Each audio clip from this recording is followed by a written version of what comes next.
rápidamente en estos minutos. Vamos a ir a Primera de Samuel, hermanos, capítulo 3.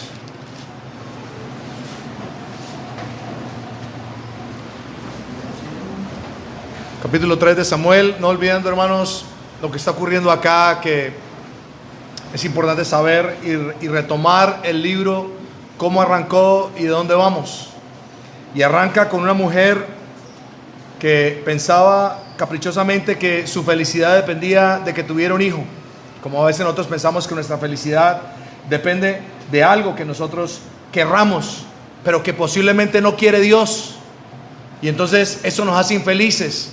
Y resulta que esta mujer puede entender que la felicidad y lo que ella necesitaba era descansar en el Señor, cosa, hermanos, que muchas veces no hemos hecho, y por eso nuestra vida espiritual no se ve reposada, sino se ve en constante inquietud en nuestra vida, hermanos. Vemos que nace Samuel en medio de un poco de impiedad de los que manejaban el templo, de Elí y sus hijos, cosas bárbaras que estaban haciendo. Y nos muestra, hermanos, a grandes rasgos, para poder entender que muchas veces usted, porque ellos eran sacerdotes, ¿sí?, se vestían como sacerdotes, sacrificaban como sacerdotes, hacían todo conforme aparentemente a lo que se veían, pero no conforme a lo que Dios quería. Porque, hermanos, no me cansaré de decir que lo que Dios quiere de nosotros es nuestro corazón, hermanos, nuestro corazón. Y debe ser un corazón contrito y humillado, según dice la palabra de Dios, porque dice que el corazón contrito y humillado no despreciará el Señor jamás. Y vemos que Él les enseñó todas las prácticas que tenían que hacer. ¿Sabe qué no les enseñó? ¿Quién era el que les había dicho y por qué les había dicho que tenían que hacer esas prácticas? Entonces ellos cogieron las prácticas como algo que era lo más importante que glorificar y exaltar al Dios de la casa, hermanos. Hablaba hace días atrás, cuando pasé por ahí, y no me canso de decirlo, hermanos, el Señor quiere que celebremos la cena del Señor, y eso es lo que Él se empeña en hacerlo. ¿Esa es vida espiritual? No, debe ser el reflejo de mi vida entre la semana, y por eso vengo aquí hoy, hermanos.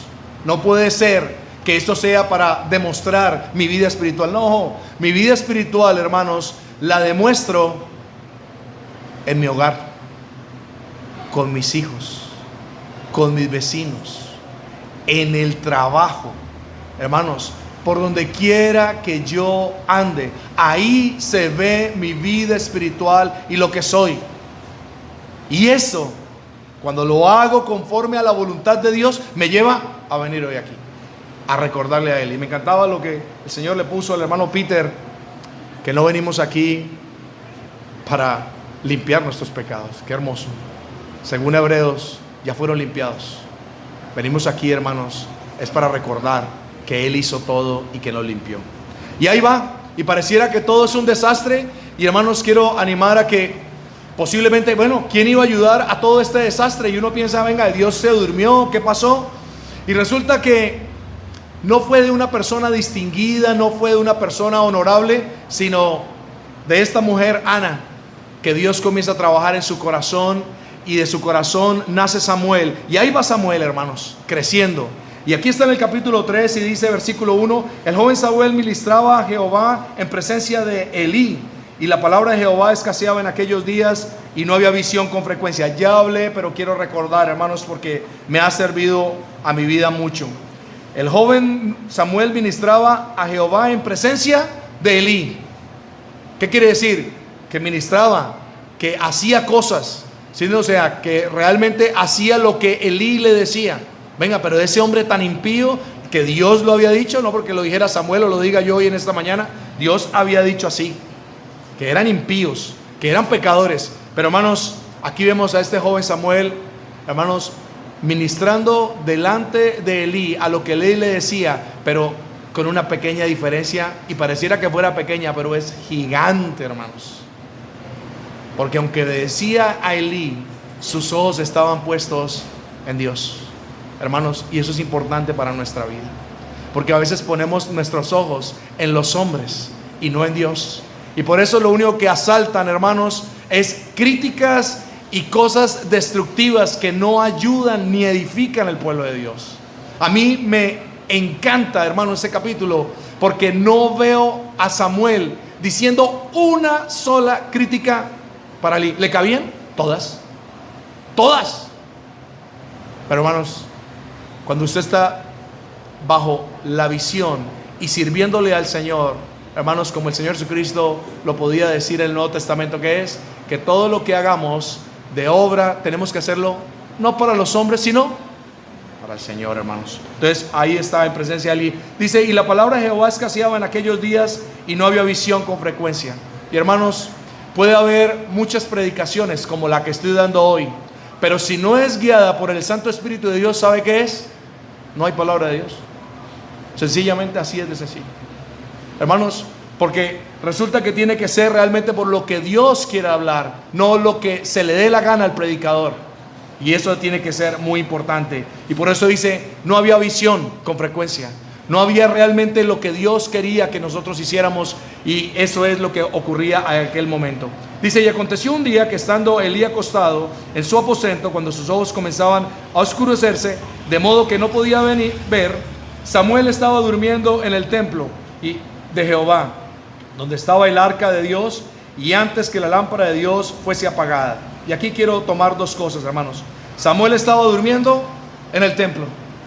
Y hermanos, quiero tomar el templo como figura de la casa de Dios, de la iglesia de Dios, de una iglesia local. Y a pesar de que se hacían cosas incorrectas ahí, ¿ustedes creen que Samuel no lo sabía? Lo sabía. Lo sabía. Pero resulta que en vez de criticar a los que lo estaban haciendo, ¿qué estaba haciendo? Esperando en el Señor. El Señor tenía que actuar. El Señor tenía que actuar. Y hermanos, vamos a ver en los capítulos más adelante que el Señor actuó. Aún en pero más adelante vamos a ver que Él actuó. Y hermanos, hay un versículo que nos necesitamos mucho los creyentes, y es: estad quietos y conoced que yo soy Dios. Porque hermanos, a veces pienso, y lo digo por mí, que muchas veces, hermanos, he creído que tengo que colaborarle al Señor porque el Señor le quedó grande hacer algo, y entonces yo tengo que entrar a actuar. Hermanos, qué visión tan errónea, qué pensamiento tan vano. Hermanos, Dios es el que tiene que hacer. A mí a veces me toca es esperar para que el Señor haga, porque lo que yo vaya a hacer posiblemente va a hacer más daño que bien, pero lo que el Señor hace, lo hace perfecto, hermanos. Y eso me ha dado un gran descanso, hermanos, en mi vida, porque es lo que yo tengo que entender, que la obra es del Señor, no es mía. No es mía, hermanos. Él tiene que hacer, y eso creo que lo sabía muy bien aquí Samuel. Dice que dormía en el templo donde estaba el arca de Dios, y antes que la lámpara de Dios fuese apagada, Jehová llamó a Samuel, y él respondió: heme aquí. Y hermanos, aquí habla de que posiblemente podemos ver que los tiempos espiritualmente no son buenos. ¿Puede ser? Claro. Pero hermanos, a mí este versículo me da esperanza que a pesar de que sea así de malo, Dios no va a dejar que se apague, porque la obra es de Dios. Si es de hombres, se apagará, pero si es de Dios, no hay quien la pueda apagar. ¿Por qué? Porque es la obra de Dios, y eso lo tengo que entender. No se va a acabar por mí, yo no la puedo acabar. ¿Quién la puede acabar? El Señor. ¿Y quién no la dejará acabar? El Señor. No hay nadie más, hermanos, con respecto de eso. Y eso me da un fortísimo consuelo a mi vida, hermanos, que Dios está bajo el control absolutamente de todo. Y dice, y Jehová llamó a Samuel, y él respondió: heme aquí, heme aquí. Y ojalá, hermanos, que pudiéramos tener esas mismas palabras en nuestra vida. Estar esperando en el Señor y decirle: heme aquí. ¿Qué es ese heme aquí? Señor, aquí estoy para lo que usted diga. Lo que usted quiera hacer, yo voy a hacer. Lo que usted me diga, eso voy a hacer. Y eso quiero hacer. Pero hermanos, quédese aterrado si en algún momento usted, en oración, cuando esté frente al Señor, usted comienza a pensar: ¿será que estoy diciéndole a Dios en mi vida: heme aquí? Yo quisiera, hermanos, que cada uno de nosotros lo hiciéramos, porque le puede ocurrir lo que me ocurrió a mí, que pensaba que estaba así: heme aquí, Señor. Y resulta que el Señor me dijo: ¿pero dónde? Si usted solamente quiere estar aquí para lo que a usted le gusta, lo que usted quiere, como usted lo quiere, a la hora que usted quiere, y entonces la obra es suya y no es mía. Hermanos, estar aquí es que yo tengo que dejar que el Señor me diga en qué quiere que yo colabore, no en lo que yo quiero, hermanos. Que posiblemente me va a decir algo que no es lo que yo quisiera escuchar, pero adivine, es lo que Dios quiere. Así de sencillo, hermanos. Y aquí me gusta porque es la voz de Dios, no es la voz de Lee, no es la voz de ninguna otra persona, sino es la voz de Dios, y le dice: heme aquí, hermanos. Solamente voy a sacar un ejemplo de muchos, pero uno que me gusta mucho. Dios le dice a Felipe, ¿qué le dice a Felipe? Hechos de los Apóstoles: ve por el camino desierto que conduce a Damasco. Perdón, ¿a qué? A Gaza, qué pena, gracias, hermano. A Gaza. Y vas a hacer lo que yo te diré. Y yo cada vez que leo eso digo: Señor, te tengo que decirle que posiblemente ahí es donde yo fallo. Porque posiblemente yo diría: ¿para qué me va a mandar un camino desierto? ¿Aquí? ¿A qué voy a ir? Me encanta lo de Felipe, hermanos, y esa es esa palabra: heme aquí. Felipe era un heme aquí como Samuel. ¿Qué es? Señor, lo que usted me diga. ¿El camino es desierto? Allá voy. ¿Por qué? Porque el Señor lo dijo. Así de sencillo. Y llegó, hermanos, y ahí todos ustedes saben el relato de encontrar a este etíope, de predicar el evangelio, y ese evangelio ya pudo llegar a África. ¿Gracias a qué? A ir a ese camino desierto. Sí, desierto, pero es donde el Señor lo quería tener, hermanos, y Él lo sabe, yo no lo sé. Y sigue diciendo: y corriendo luego a Elí dijo: heme aquí, ¿para qué me llamaste? Y Elí le dijo: yo no he llamado, vuelve y acuéstate. Y él volvió y se acostó. Y me encanta esa parte, el versículo 5, y quiero rescatar lo siguiente: y corrió, y corriendo luego ¿a quién? A Elí. Que lo va a correr, Señor. Señor, tan malo que es con Dios, tan malas cosas que ha hecho, ¿para qué voy a correr? Qué hermoso, hermanos. Eso se llama sujeción. Y se sujetó a Elí. ¿Por qué? Porque él podía entender que si Elí estaba ahí, ¿era por qué? Porque Elí era muy fuerte, porque Elí hacía lo que se le daba la gana. No, porque Dios lo tenía ahí. Así es sencillo. Y lo mismo a sus hijos. No era Samuel el que tenía que decidir si Elí y sus hijos se tenían que quedar ahí en el sacerdocio o se tenían que ir. Él no era quien lo tenía que hacer. Quien lo tenía que hacer era el Señor, hermano. Y eso lo pudo entender Samuel. Y eso tenemos que entenderlo nosotros, hermanos.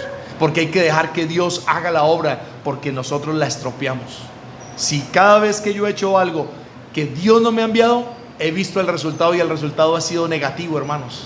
Y me duele en el corazón después ver que por culpa mía no se hizo lo que posiblemente Dios quería hacer totalmente perfecto. Y entonces corrió Elí y le dijo: ¿qué? Igual: Elí, aquí estoy para lo que usted quiera. Qué hermoso, hermanos. Hermoso, de verdad, esa parte, hermanos, que está haciendo aquí Samuel. ¿Para qué me llamaste? Y Elí le dijo: yo no he llamado, vuelve y acuéstate. Y él se volvió y se acostó. Versículo 6, Jehová volvió a llamar otra vez a Samuel, y levantándose Samuel vino a Elí y dijo: heme aquí, ¿para qué me llamaste? Y él dijo: hijo mío, yo no he llamado, vuelve y acuéstate. Tercera vez, versículo 7, y Samuel no había conocido aún a Jehová, ni la palabra de Jehová le había sido revelada. Y hermanos, hay dos llamados, y aquí Dios hace como un paréntesis antes del tercer llamado, y es que no había conocido aún, porque había conocido lo que Dios quería. Ahí podemos decir, dice que y Samuel no había conocido aún a Jehová, ni la palabra de Jehová le había sido revelada. Y hermanos, aquí algo profundo, y espero, hermanos, que nos podamos gozar, hermanos, de lo que Dios quiere decir acá. Y es que yo necesito conocer al Dios de la palabra. Pero a veces conozco la palabra, pero no conozco al Dios de la palabra. No lo conozco. ¿Cómo así? Tal cual como te lo digo. Así. Porque hay un versículo, hermanos, que dice que el conocimiento, ¿qué hace? El conocimiento, y está hablando de la palabra, el conocimiento de Dios. y mucho conocimiento y perfecto. Y puedo recitarles, hermano, de Génesis, Apocalipsis de memoria. Y dígame qué, a ver, dígame un versículo, ya se lo digo de memoria. ¿Conocimiento? ¿Eso quiere decir conocer a Dios? No. Eso es simplemente conocimiento de conocer cosas.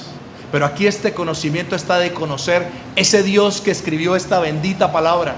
Que realmente yo veo su misericordia, su gracia, su bondad, hermanos. Que realmente reconozco cómo es que Él piensa, cómo es que Él habla, cómo es que Él hace.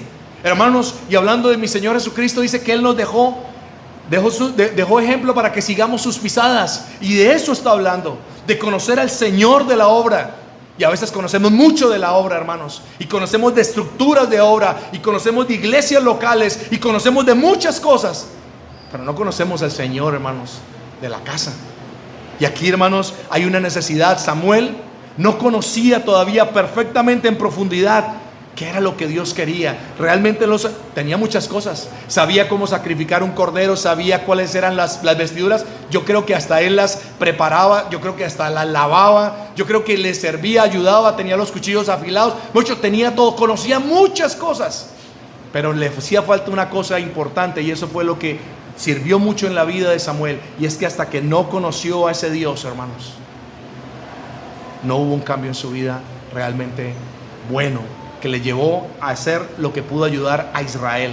Porque si no, hubiera seguido Israel peor. Dice, y no había conocido aún a Jehová, ni la palabra de Jehová le había sido revelada.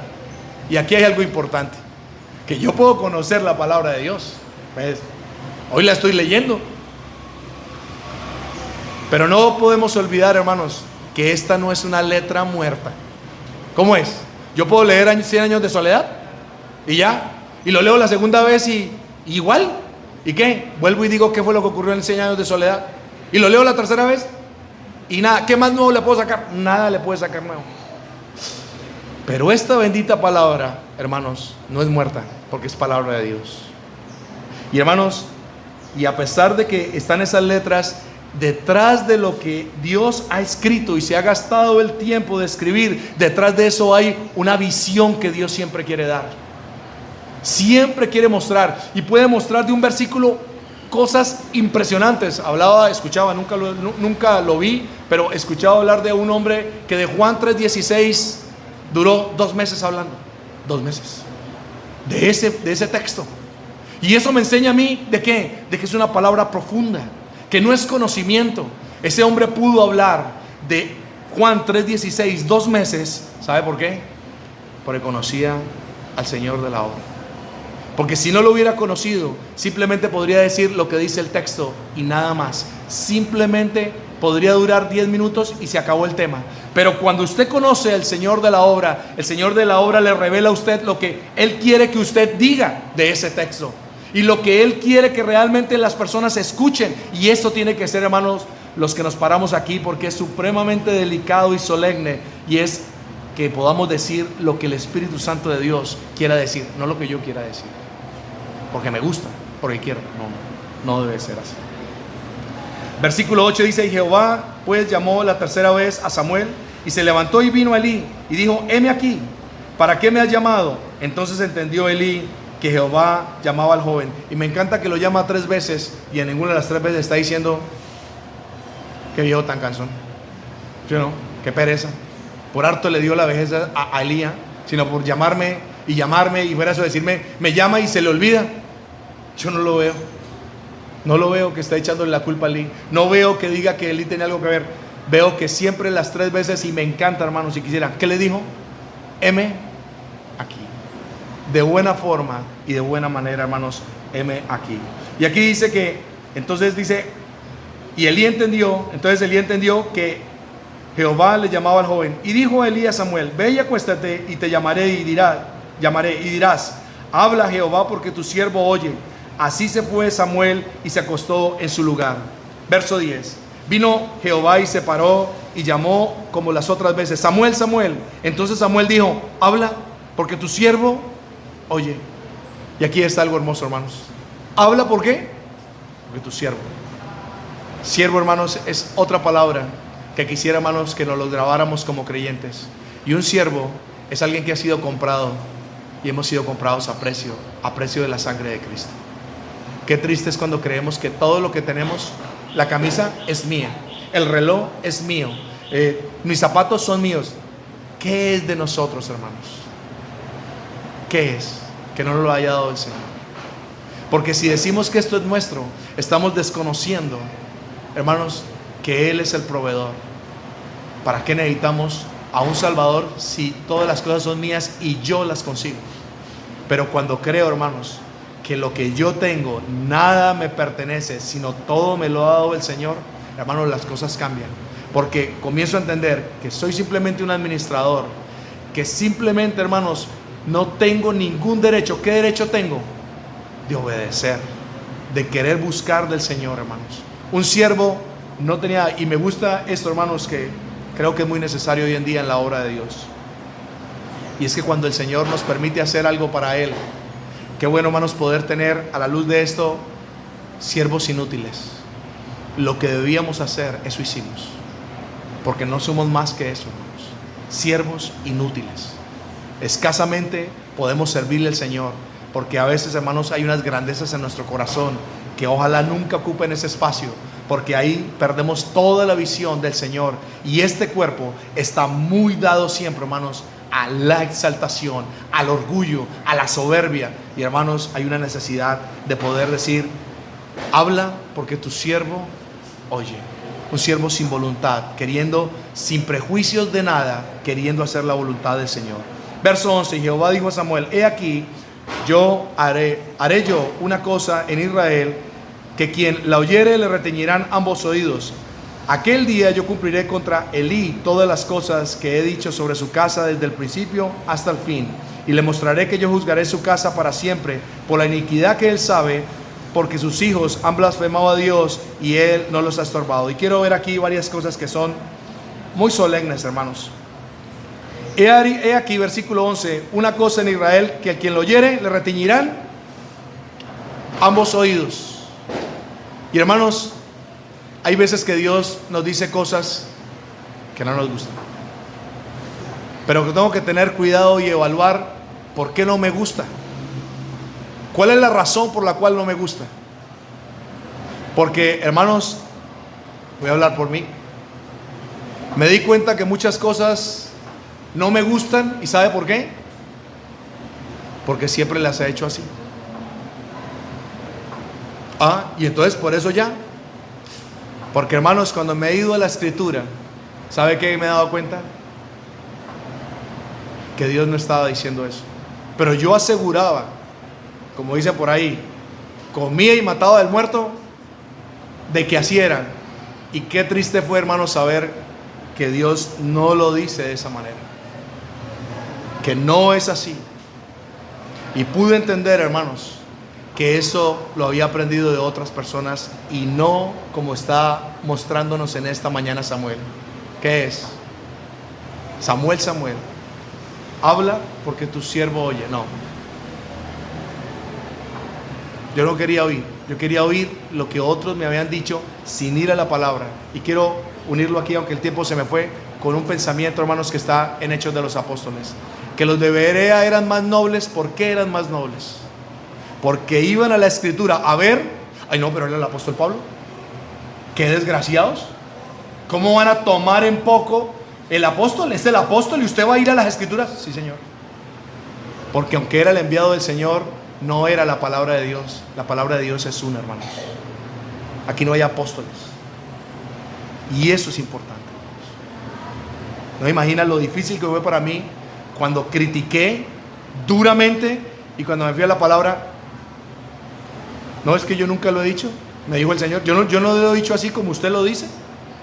Y yo, wow. Y, hermanos, esa es la primera cosa que aprendo ahí, hermanos. Que aunque nos retiñan los oídos, yo tengo que ir a la palabra de Dios, porque posiblemente sí es lo que el Señor quiere, aunque a mí no me guste, aunque me revuelva el estómago, aunque me parezca, no me puede parecer lo que quiera. Si Dios lo dice, lo siento, así es. Verso 12, aquel día yo cumpliré contra Elí todas las cosas que he dicho sobre su casa, desde el principio hasta el fin. Y ese 12 es otro, hermanos, que me da un fortísimo socorro. ¿Qué socorro me da? que Dios cumple lo que dice, que esta bendita palabra se va a cumplir al pie de la letra, que nada se va a equivocar, que realmente lo que Dios ha dicho lo va a hacer. Dios ya había hablado de Elí, ¿qué? En el capítulo 2 al terminar.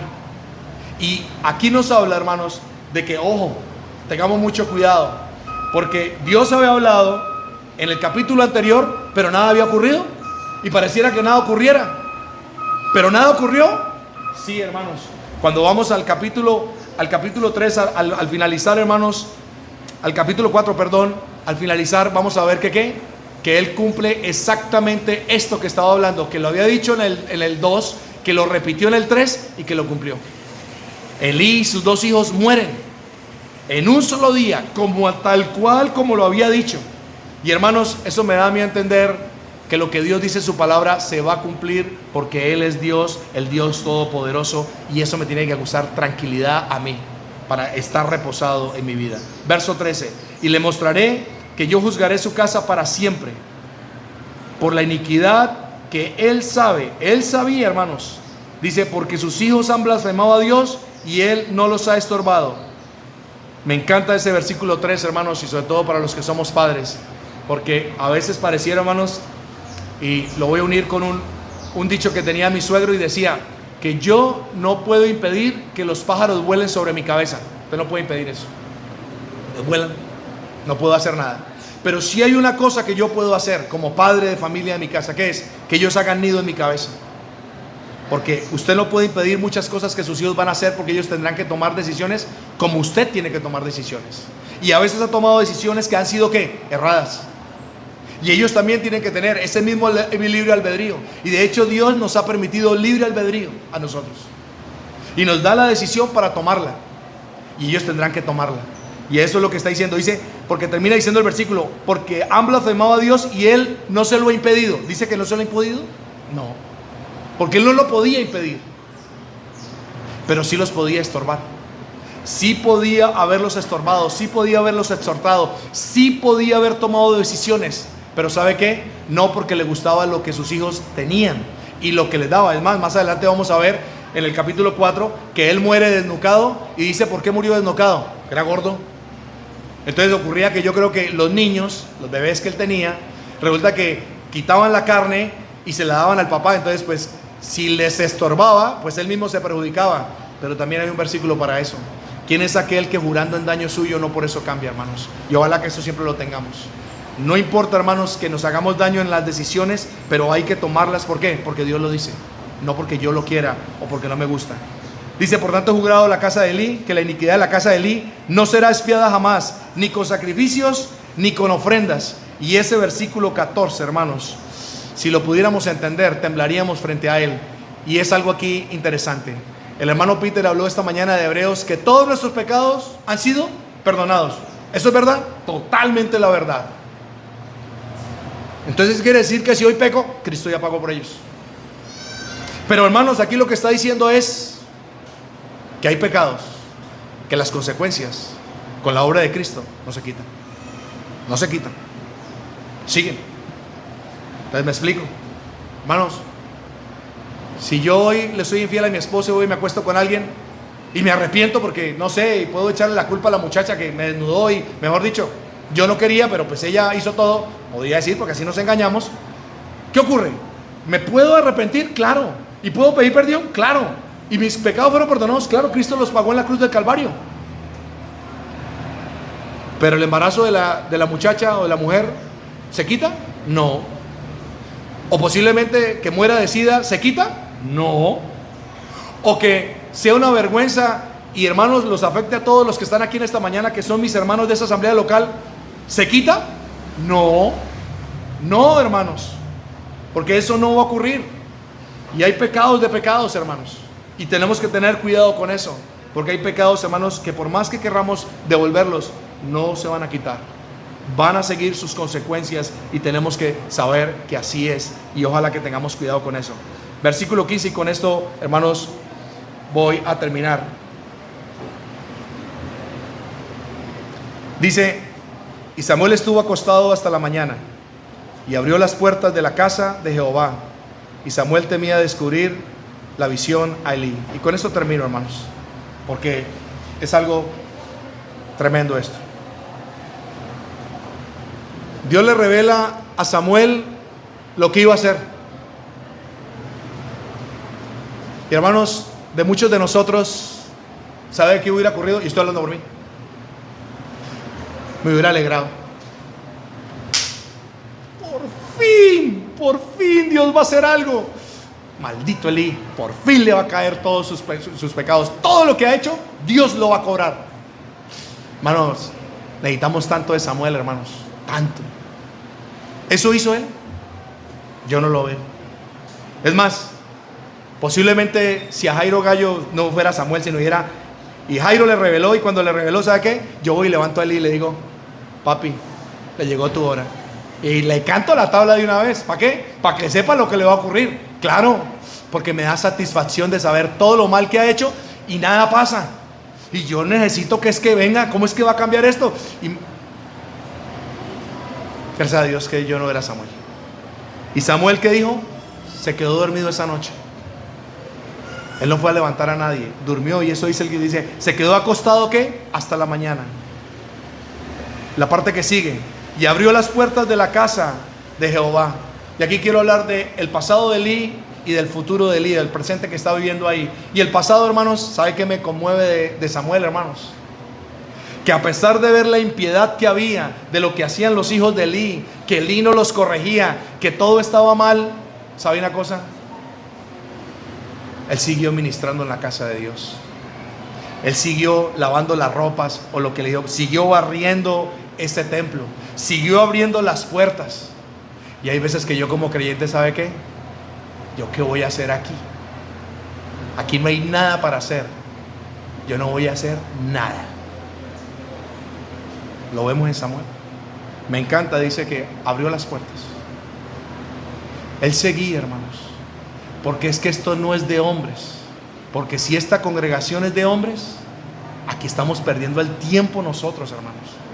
Yo tengo la fe de que esto que hay aquí, aunque pareciera débil para las personas, aunque pareciera no como tiene que ser, y eso no lo voy a discutir, pero yo tengo la fe, hermanos, de que el Señor está en medio de nosotros, y anhelo que así sea. Y entonces, a pesar de que veo cosas que posiblemente a Jairo Gallo no le gustan, hermanos, yo sigo abriendo las puertas. Yo sigo tratando de hacer, hermanos, como esta mañana, de levantarme aquí a compartir con ustedes. ¿Por qué? ¿Porque soy mejor que cualquiera? No. Sino, hermanos, porque veo que eso es lo que Samuel hizo, a pesar de lo que ocurría, hermanos. Y ahora del futuro, vemos que él se levanta y, ¿sabe qué? A mí, después de que Dios me revela eso, ¿sabe qué? Yo me pongo todo creído. Claro.